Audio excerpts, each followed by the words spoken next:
really, really excited to be here in Enigma Pottery Studios in Frome with the owner, Jenny Barton. Jenny, Hello. thank you so much for agreeing to be interviewed this morning. Now, we're here in your shop. Can you tell us a bit about what are your ranges here and what you've got going Right, on? well the shop itself is a showcase for the range of work that I sell directly, and the pieces here are impressed with textures, and I use the vine leaves from the garden and French lavender to create the textures. So I like the natural feel and feathers. I do use lace as well, but that's quite an organic feel to it as well. Yes, goodness me. So you do everything from scratch here? I do. You start with a lump of clay and you make it into these wonderful things. That's amazing with the leaves holding the bowl. So you wake up in the night with ideas. You wake up in the morning and think, I know what I can do. Oh my goodness, right. And quite often it evolves as well.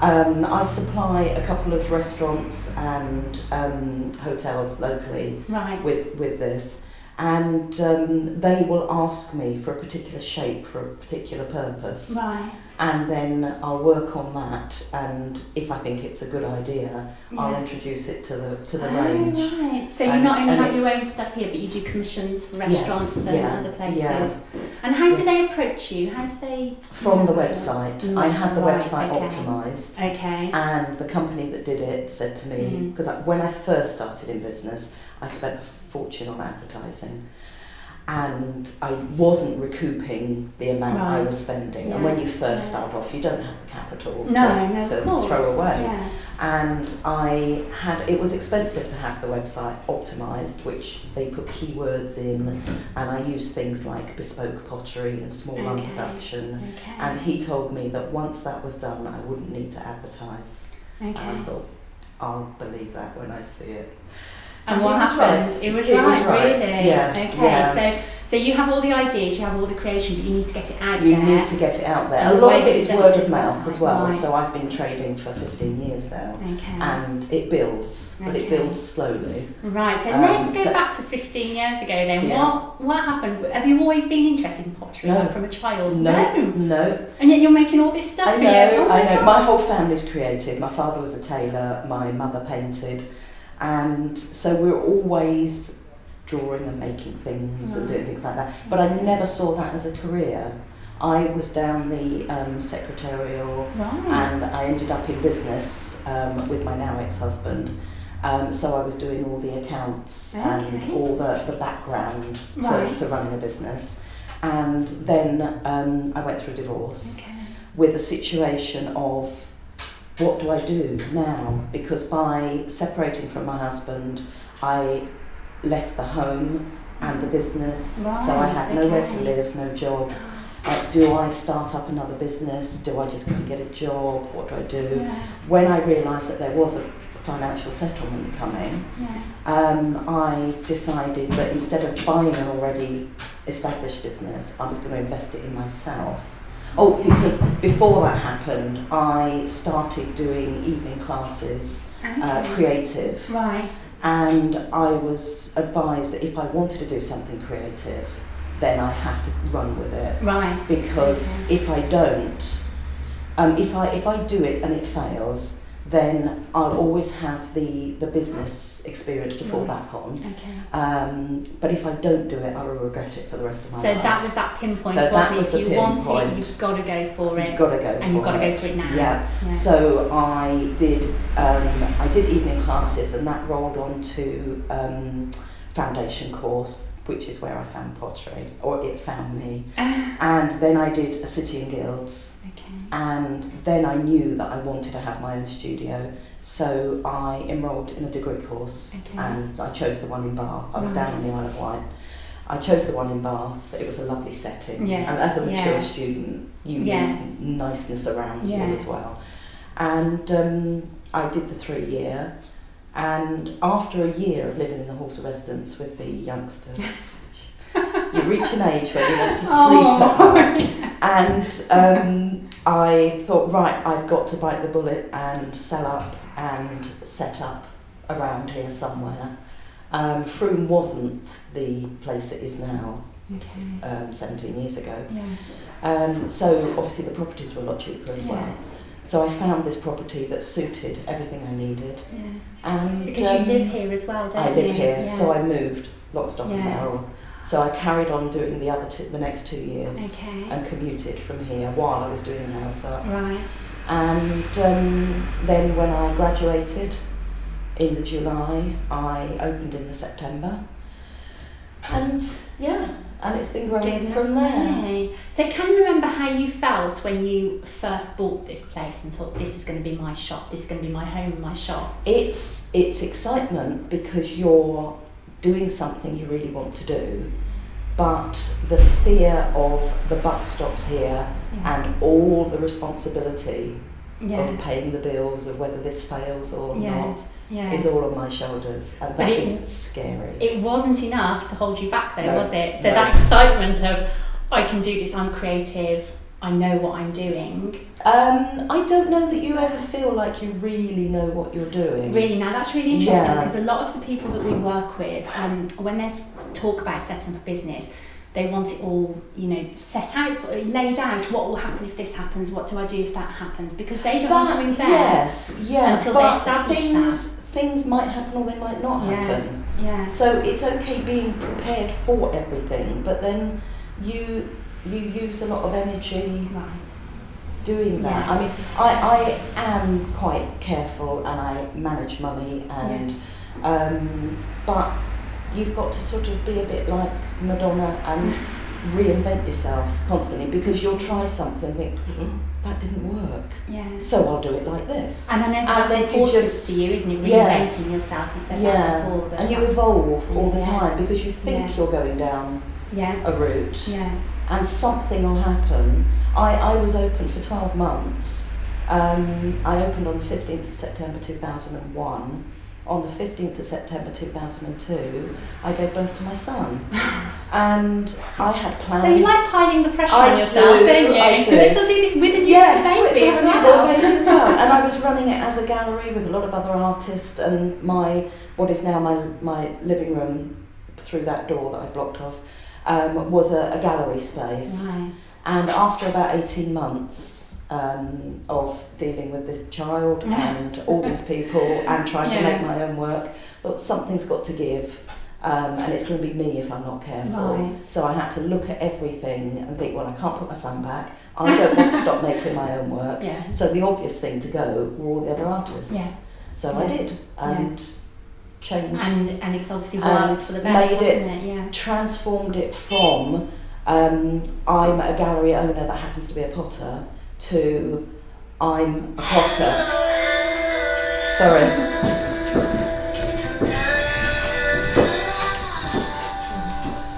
Sorry. Okay. Hello? Hello?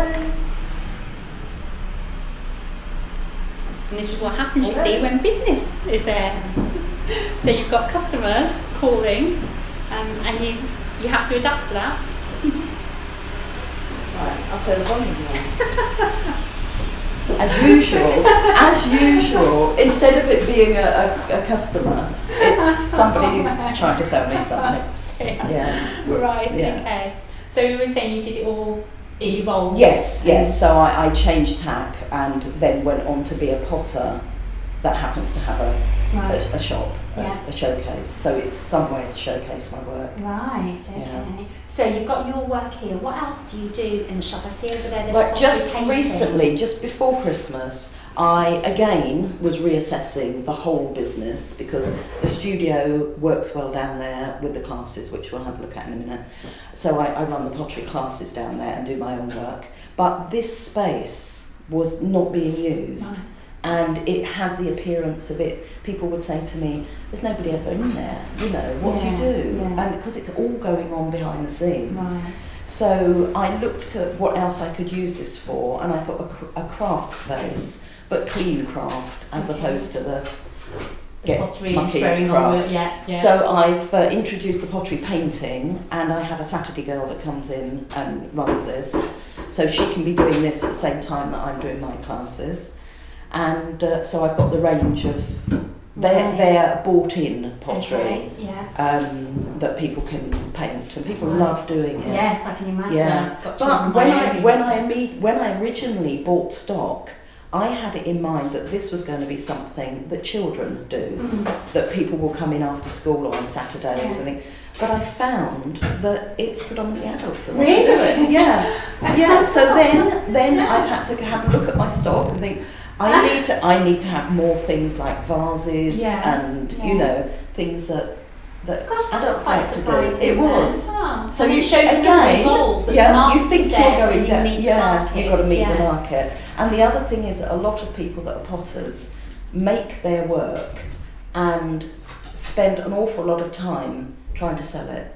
So they do fairs. I did it when I started. You do craft fairs, you do shows, and it's hard work, really hard work. So I do make my range of work, but at the moment I make side plates and plates with the textures on that match the rest of the style. But somebody came in and said, I really like your little mugs and I want it white inside, but can I have some side plates that are just white to go with it? Yeah. So I've made those, which are exactly the same plates but with a white glaze. Yeah. So instead of only making my product, I make what people want. Yeah. So you talked about the restaurants and the other businesses coming, because I know that you cater for Badminton House and other big companies. Yeah. How do they approach you? Do they come in and say, we want this done, or do they say, we want a cup and a saucer but we don't know much about it? What's your ideas? They've usually got an idea of what they want to suit their, like the Acorn Vegetarian Kitchen in Bath came past on a Sunday when the market was on in Frome and I was open. And they said, we want pizza plates and we love this, but we don't want the pattern on. Right, so the pizza plates, we want just plain. The ordinary plates, we want with the vine leaves. And I work to their specification. Right, okay, so if I can then just talk about the specification of the business. So you talked earlier on about a web page. Yeah. Tell us about that. What did you think about marketing your business? Were you sort of thinking, I know I need to invest, I need to spend a lot of money on it, or was it more of a sideline that I've got my business, I need to do a bit of marketing? How did you view marketing in your business? That is really, really difficult, because they do say that you have to gear your marketing to your audience, you find your audience. But where I do so many different things, it's very difficult, because I have to key my audience for this to one place. The pottery painting is another place. Course, the classes are another, and it is difficult to say it all and hit the right demographic. When you first start, I didn't have any assistance, I didn't have any help. So you are treading water and you're trying all these different things, and that does make it costly because you waste money doing things by mistake, like advertising in glossy magazines, and didn't get me anywhere at all because I wasn't established enough to do that at the time. It's really, really difficult. Really difficult. So if you could go back now, knowing what you know now about marketing, what would you do differently? I would spend less on the magazines are going to hate me for this. The magazine advertising and trying to get in all the different places and concentrate more on the website. And get that working. But things have evolved anyway, because 15 years ago people weren't using the websites as much as they are now. So that's something else that's sort of evolved that I've had to go with as well. Because I had to have the website re-optimised to allow for people looking at on their mobile phones. Whereas when it was first done, it was based on what was on the screen on the computer, and now it's got to fit that way because you need to scroll on a phone. That's right. So I had to then reinvest to get that Yeah. that sorted. And that's not something that you know about. You've had to pay somebody to help you with that. Yeah. And that's an ongoing investment in your business, is it? Yes, it is. Yeah. And to you, is that an important ongoing investment? Yeah. Definitely, right. Because that's where a lot comes from. Yeah. Okay. We talked about reinventing yourself and investing in yourself. How else have you invested in yourself for the business? Well, originally it was a training for the degree course, so I funded myself through a degree course. And then as you go on, do you still go on courses yourself I do, to learn things? yeah, Do you? So even though you can produce all of this, and you're very talented and obviously a professional potter, you still pay and take yourself onto courses to learn things? I do. I mean, in the pottery side of things, you read things and you know, you look at YouTubes if you're not quite sure of what to do. But the courses I've been on, I was spending a lot of money with the kiln repairs, because I've got 5 kilns and the elements go regularly. Right. And these are the big kilns, aren't they? And the problem is that you have to phone the engineer and he can't come immediately, and you've got this order stacked up and you've got to keep it moving. Yeah. So I went up to Stoke and did a 2-day course on kiln repairs. As you do. I fix my own. You fix your own kiln? I fix my own. I can when it comes to the proper electrics. Yes, of course. I don't. But the actual changing the elements and the sort of finding fault and finding what's wrong with them. Yeah, I sort you can of, do all that yourself. It's just to give me the confidence to do it. Yeah. I probably could have worked it out, but I'd rather go. Always better to learn from professionals. And when I set up for the pottery painting, again up to Stoke, because that's where all the potteries and and they did a really good course on the pottery painting and the different techniques, and so I've got that logged and brilliant. Super. Okay. Should we go down to your workshop and see what happens there? Because you said a lot of the time it's all behind the scenes and people don't necessarily realise that, do they? No. So let's go down and see what's happening down there.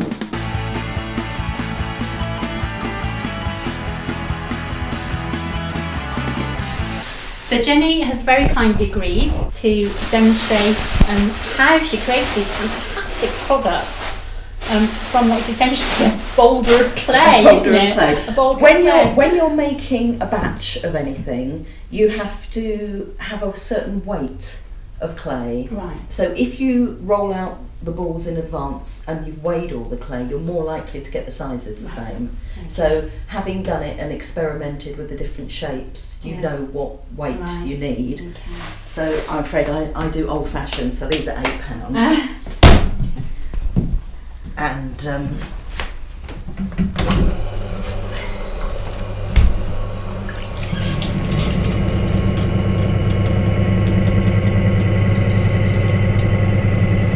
me to pick a big one to taste.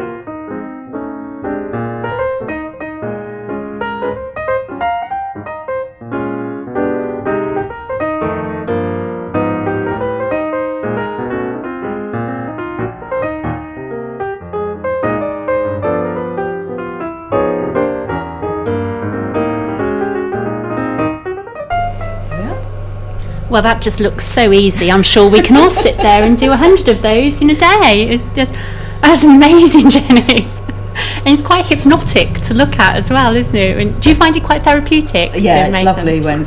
What I love about the job I've created is that I am quite a social person. So to do the classes and the workshops gives me my outlet for, the social side of life. Oops, didn't see that, did you? And but I equally need. I have to get another wire. I equally need my time on my own. So when I have my sessions where I just sit here and I throw or make my plates and things, and it's just me in the studio, I need that too. So I get a bit of both, which is lovely. Fabulous. So with your business, if there was, I don't know, one or three things that you could do differently, what would you do? If you could sort of give real good advice to somebody starting up a business, a creative business. It's difficult because the things that you find difficult, you kind of have to do until you've got to the next stage. I do work a lot of hours, but then you need to do that too. I have started delegating now, which I've been frightened to do, because I think if I employ people, can I afford to do it? Yeah. But there are other ways of employing people. Yeah. You don't have to employ somebody full time. Like I've now got my Saturday girl up there, that she's doing that, because you can't take all the pressure all the time and do everything yourself. I've been told that. You can't do it all yourself. Why not? But yeah, maybe delegating a bit earlier, so that I'm not rushed off my feet all the time. Yeah. Brilliant. And having somebody to talk to about it too. So that's important as well, isn't it? To have somebody you can share your concerns with or ideas with, or oh my goodness, this is going awfully wrong, and what can I do? Or I've got this is just about to happen. What do I do? And so business support. Reinventing yourself. Investing in yourself. Going with the flow. Yeah. If it looks like it's going that way, you know, just try it. Yeah. Fabulous. Jenny, thank you so much for your time this morning. It's been brilliant. Thank you ever so much.